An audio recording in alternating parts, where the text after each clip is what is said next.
How's it going, guys? So this is going to be the second tutorial that I have for you guys. Just kind of getting into most, if not all, of the songs that we're going to be playing this year. Hopefully, at least, with all of this going on. So the next song that I'm going to teach you guys is going to be a song called Unstoppable God, which is by Vertical Worship. And they definitely make a lot of good music. And this song is actually in the key of B. The last time we played it, it was still in B. We played it the original key. However, that was about 3 years ago. So we haven't played it since, and we have different singers. So we might change this key. But I'm going to be teaching it to you as if it is in B. So this guitar right now, I always play it as if it's in B, even in drop D tuning, which is basically standard. So a lot of the stuff that you're going to see is key of B chords. So without further ado, so all this stuff that I'm going to be teaching you guys is all the stuff that is completely written, well, not written, but organized by myself. I actually wrote not really wrote, but I was able to kind of come up with some of these riffs based on the song itself, but just kind of going off of that and making it just a tad bit heavier. So the first riff goes a little like this.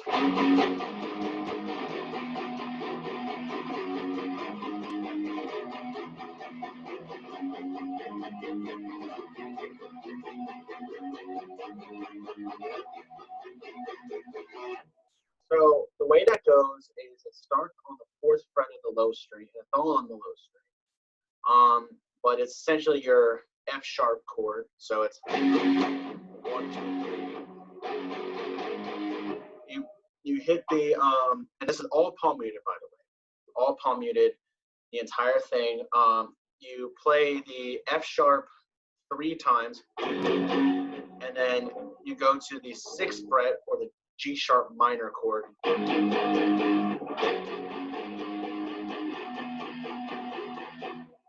to get the timing right, I would just say keep on looping what I'm doing over and over. That's probably the best way I can explain it. So it constantly goes from the 4th fret, 6th fret, and then 2nd fret. And just keeps going throughout the entire verses. So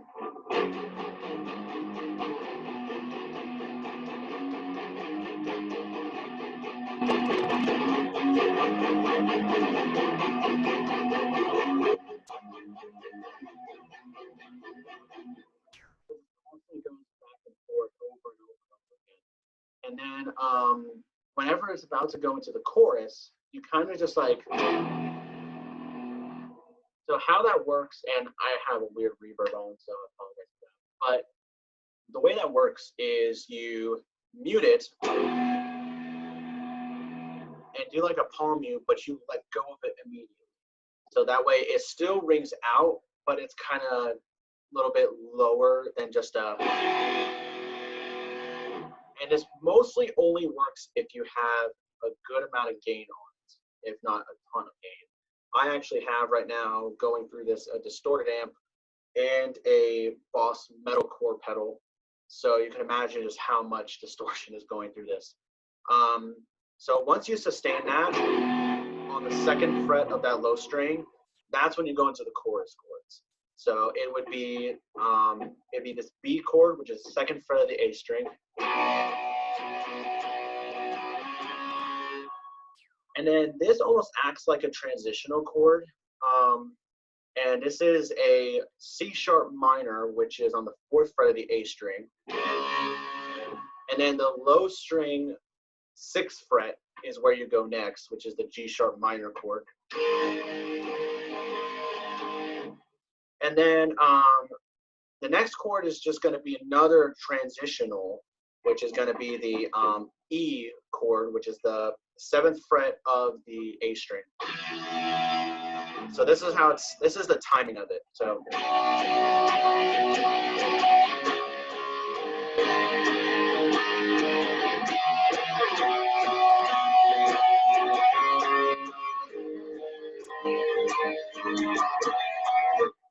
And then you just go back to the first. It's that exact same thing over and over. The time where it shifts away from that is the bridge. And I normally don't play the chords for that. I usually play a lead part. So this is what the lead part sounds like. It starts on the, let's see, that's the 8th fret of the G string. And then goes to the 11th fret of the same string. And then back to the 9th fret. And then you just do a 11, 13. And then an 11, 9 to end it off. So this is what it sounds like the time. This is only if you're, of course, doing lead guitar. So.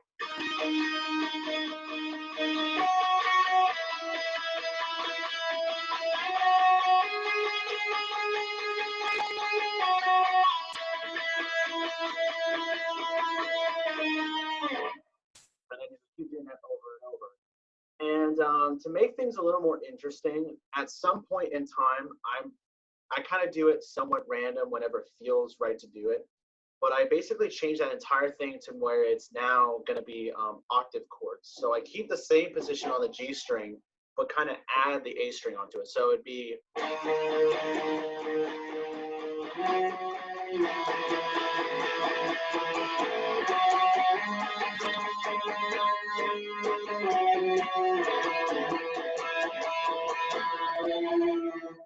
Just kind of go from there. And then that just transitions right back into the chorus. Now the chords behind it, you can kind of find it online wherever you're at. It's not very hard to find. But the chords, and I would highly suggest doing this with a clean guitar. I'll kind of dial back the volume so it sounds more clean.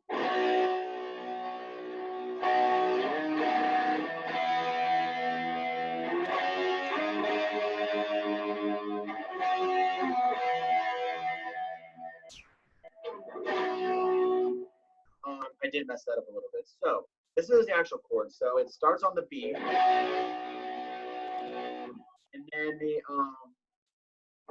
then this chord is an inverted chord. It's the 6th fret of the A string and the 9th fret of the D string, and then the 8th fret of the G string. And it's technically considered a B over D sharp chord. This is very useful for transitional stuff. And that just goes and resolves to the E, which is the 7th fret of A string. And then you go to the, what is this, the 9th fret, and then the 11th fret. And then here's where I messed up the first time. So instead you go back to B as a transitional to then go back to the 7th fret. So this is what it is to time. So.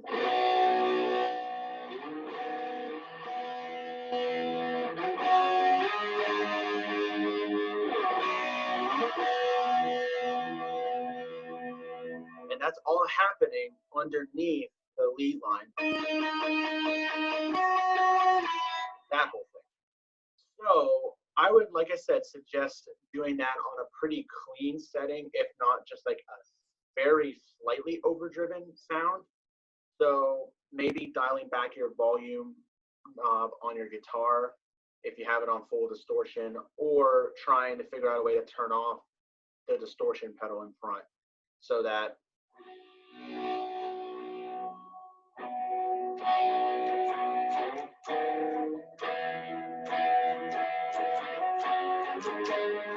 something like that. That actually would probably be an ideal sound, but it's kind of hard to do that whenever you're in the middle of playing if you haven't done that a bunch of times. So I would say find a way to change your effects to where it's going from distortion to clean or slightly clean.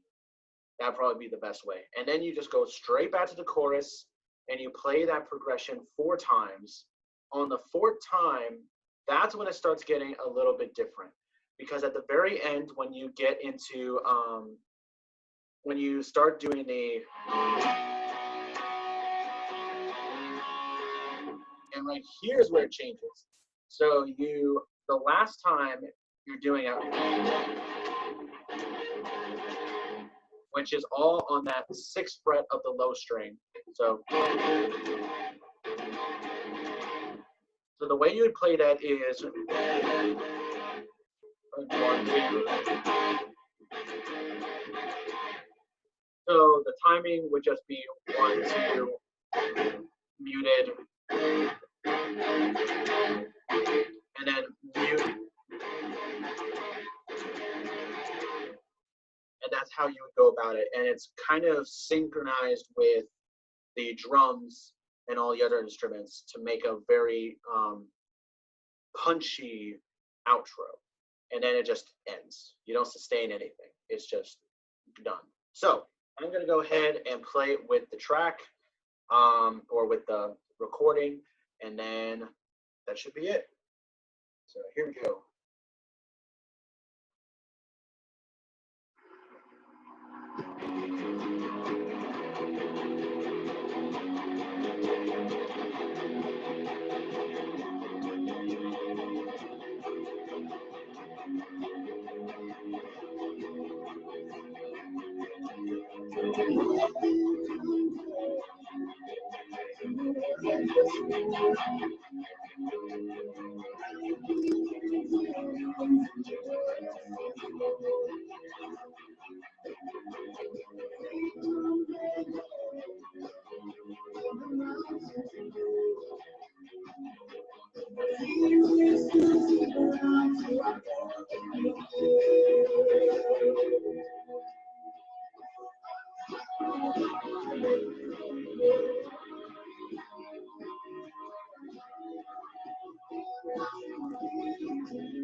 say, number one, I actually didn't emphasize the fact that most of this stuff is all going to be rhythm stuff, and you can be able to figure out what all leads you want to do. I just, personally speaking, I just did not take the time to learn the lead lines underneath the riff, just because for the most part when I was playing this, it was all rhythm stuff. um, but if you want to take the time and learn the lead stuff underneath it, you can. um, but just understand that it's not the end of the world if you don't, for at least for our purposes. If you are in a completely different band and watching this, then you can do whatever you want to, of course. So yeah, that is some of the stuff that we do during that song. And I know I didn't play any of the rhythm stuff in the bridge, but like I said, it really can be difficult if you don't have a way to turn off a lot of your main distortion stuff and make it pretty clean. And I'd highly suggest doing that just for the dynamic effect of it. So yeah, so that's some of the stuff that you guys will be doing hopefully this year. I'm really excited for a lot of that, and I hope to see you guys soon. Hopefully this was helpful, and hopefully you can even implement this whenever you guys play. So have a good one, and hope to see you guys again.